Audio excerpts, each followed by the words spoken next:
The hum of the highway was a lullaby, a monotonous drone that usually soothed me after a long shift. Tonight, it just felt vast, empty. It was past midnight, and I was driving the desolate stretch of I-79 back home, the kind of highway where the stars felt closer and the nearest gas station was an hour behind you. My old sedan, Betsy, was eating up the miles, her engine a familiar, comforting grumble. I had the windows cracked just enough for a sliver of cool night air, the sparse lights of passing towns long since faded in my rearview. I was tired, my eyes heavy, but the thought of my own bed propelled me forward. Just 50 more miles. Then a flicker in my mirror. A single, distinct blue light, low down, barely visible against the dark tarmac. My brow furrowed. It wasn't the full, aggressive strobing of a police vehicle. More like a dashboard beacon. Maybe a volunteer firefighter heading to a call? I eased off the gas just in case. The light grew closer, and a civilian-looking sedan, dark and unmarked, pulled up quickly behind me. A sharp, almost theatrical chirp of a siren cut through the night, followed by a tinny voice through a speaker. "This is law enforcement. Pull over immediately." My stomach clenched. Law enforcement? In an unmarked car with a single blue light? This felt off. My mind raced through every traffic law I might have inadvertently bent. I hadn't been speeding, I was sure. My tail lights were fine. But doubt, that insidious little worm, started to burrow. What if I missed something? What if it was a new, undercover unit? Resisting a police officer was a bad idea, no matter how weird the situation felt. I signaled and pulled over, tires crunching on the gravel shoulder. The unmarked vehicle stopped a good 20 feet behind me, its headlights blinding in my mirror. My hands, surprisingly, were steady as I fumbled for my license and registration in the glove compartment. I glanced back, trying to make out the figure emerging from the driver's side. He was tall, broad, dressed in a dark uniform that looked almost right. A cap shadowed his face, but I could see the glint of a badge on his chest as he approached. He walked with a heavy, deliberate gait, his silhouette imposing against the car's headlights. He tapped on my window with a gloved knuckle. I rolled it down, the cool air suddenly feeling sharper, carrying with it a faint, metallic tang I couldn't place. "License and registration, please." His voice was deep, gravelly, but oddly flat, devoid of the usual crisp authority. His eyes, though, were what struck me. Even in the dim light, they seemed too wide, too still, like a predator's. I handed him my documents. "Is there a problem, officer?" He didn't answer immediately. He took my license, held it up to the faint glow of his dashboard light, then turned it over, examining it as if it were a counterfeit bill. "Driving erratically, Mr. Alex, swerving between lanes." I blinked. "I wasn't, sir. I've been holding steady at the speed limit." He grunted, a low, dismissive sound. "Well, my radar clocked you doing 10 over, and my dash cam shows you drifting. This is a high-incidence stretch of road, Alex. Lot of accidents. Lot of trouble." He leaned closer, and I caught a whiff of something cloying, like stale sweat and something else, something vaguely sweet and sickly. "You know, this isn't a safe place to be pulled over.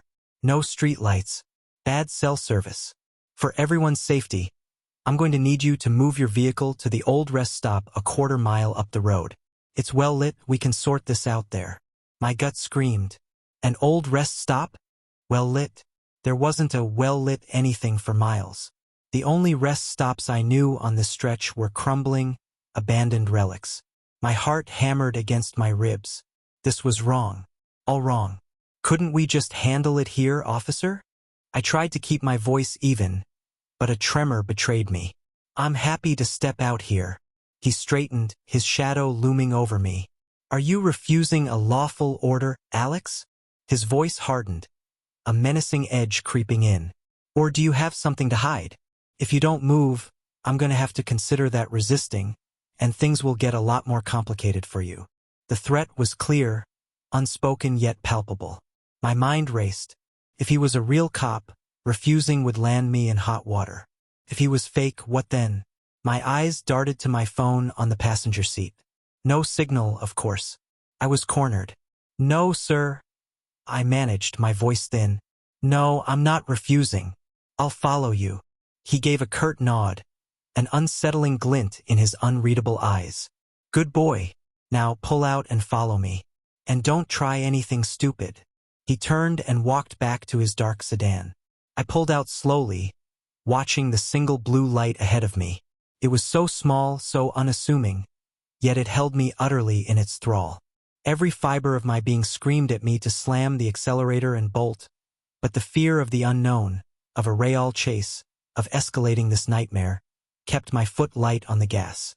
We drove for less than a quarter mile, and my worst fears were confirmed.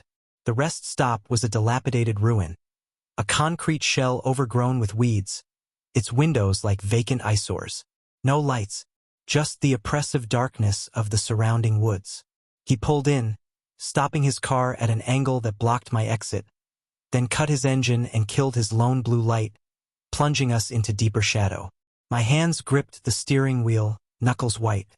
He got out of his car, moved slowly, deliberately, towards mine. This time, I saw it. His badge was plastic, glinting cheaply in the faint ambient light from the highway. His uniform was ill-fitting, a cheap knockoff, and there was a lump under his jacket, too bulky for a standard police-issue sidearm. "All right, Alex," he said, his voice now devoid of any pretense of authority, just a low, guttural drawl that sent shivers down my spine. "Out of the car. Keys out of the ignition. Slow and easy." I complied, my movements stiff, robotic. As I stepped out, he gestured with his chin towards the crumbling rest stop building. "Let's go inside. It'll be more private." "What do you want?" I asked, my voice barely a whisper. My eyes darted around, searching for an escape, a weapon, anything. The air was thick with the scent of damp earth and decay, and that sickly sweet smell from him, stronger now. He chuckled, a dry, rasping sound that raised goosebumps on my arms. "Oh, we're going to have a little chat, Alex, about good choices, bad choices, and what happens when you make the wrong kind of choices." As we approached the dark entrance of the building, a shadow detached itself from the deeper darkness within. Another figure, taller than the first, leaner, dressed in plain dark clothes. No uniform, no badge. He held something in his hand, something long and metallic that caught a glint of the distant highway lights. My blood ran cold. 2 of them. I was trapped. "Surprise," the first man said, his voice now a mocking purr. "Thought you were just dealing with a simple traffic stop, didn't you?" The second man stepped fully into view, and the metallic object resolved into a crowbar. He swung it gently, testing its weight. His face was gaunt, his eyes hollow. "Got a little lamb for us, Jeb?" he rasped, his voice even more abrasive than Jeb's. Jeb, the fake cop, grinned, a flash of uneven teeth in the gloom. "A nice one. Looks like he's got some fight in him, too. Makes it more fun." That sick, dread-filled realization coalesced into pure, unadulterated terror. They weren't just robbers. They weren't even just abductors. They were predators, and I was their prey. My feet moved before my brain could catch up. I bolted, not towards the highway, but towards the deeper darkness of the woods beside the building. It was a desperate, foolish move, blindly plunging into unknown terrain, but the alternative was unthinkable. "Get him!" Jeb roared behind me. Branches lashed at my face. Roots tripped my feet. My lungs burned, and the heavy thud of their footsteps pounded in my ears. Closer, closer. I could hear their laughter, twisted and gleeful, echoing through the trees. They were enjoying this. This wasn't a chase. It was a sport. I scrambled over a fallen log, my ankle twisting painfully, but I ignored the searing pain. My hand brushed against something cold and slick, a rock.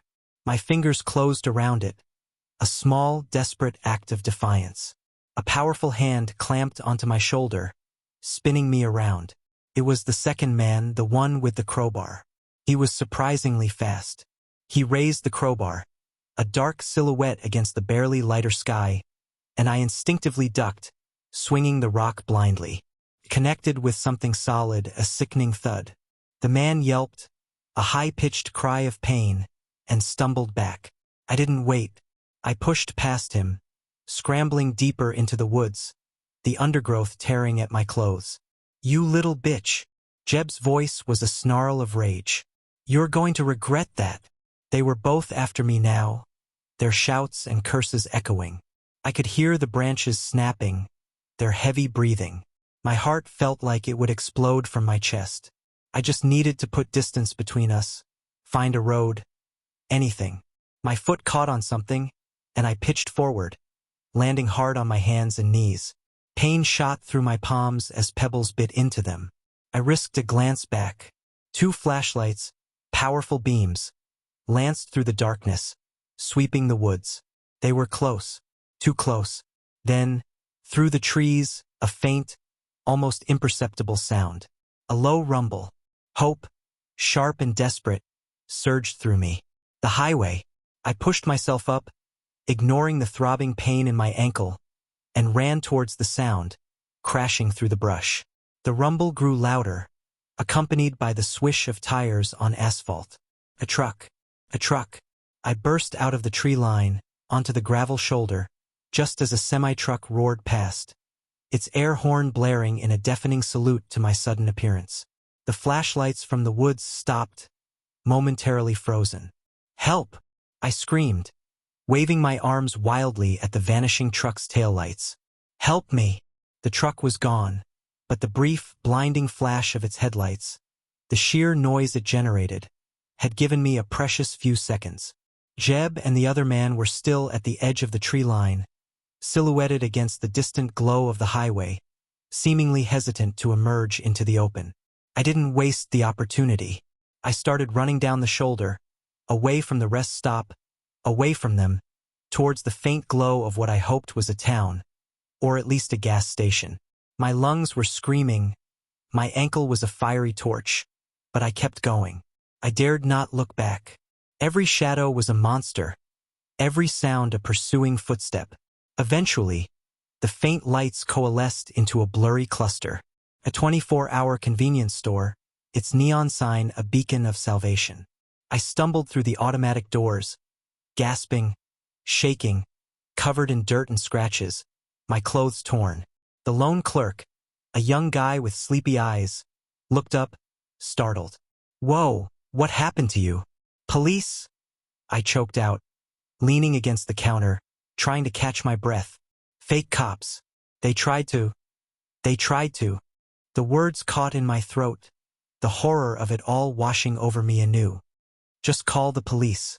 Please. Now." The local sheriff's deputies arrived about 20 minutes later.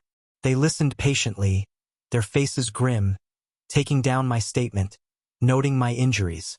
They drove me back to the rest stop, but there was nothing there. No dark sedan, no sign of forced entry into the building, no crowbar. Just the decaying concrete and the oppressive silence of the woods. It was as if Jeb and his partner had simply vanished back into the night from which they came. They searched for days, then weeks. Nothing. No leads. The unmarked sedan with a single blue light became a phantom. The fake cop was untraceable. I was lucky, they said. Lucky to get away. But luck doesn't erase the memories. It doesn't stop the nightmares. Every car that slows behind me on the highway, every unexpected flash of blue light in my mirror, sends a bolt of ice through my veins. Every shadow near an abandoned building becomes a lurking figure. I still drive that highway sometimes. I have to, but it's never the same. The hum of the tires isn't a lullaby anymore. It's the backdrop to a constant low thrum of fear. The stars aren't closer. They're just cold, indifferent pinpricks in a vast, dark expanse where predators roam. And somewhere out there, I know Jeb and his companion are still driving, still looking for their next good boy, their next lamb to the slaughter. And sometimes, in the dead of night, I wonder if the next time they'll be more careful. If the next time they won't let their prey get away.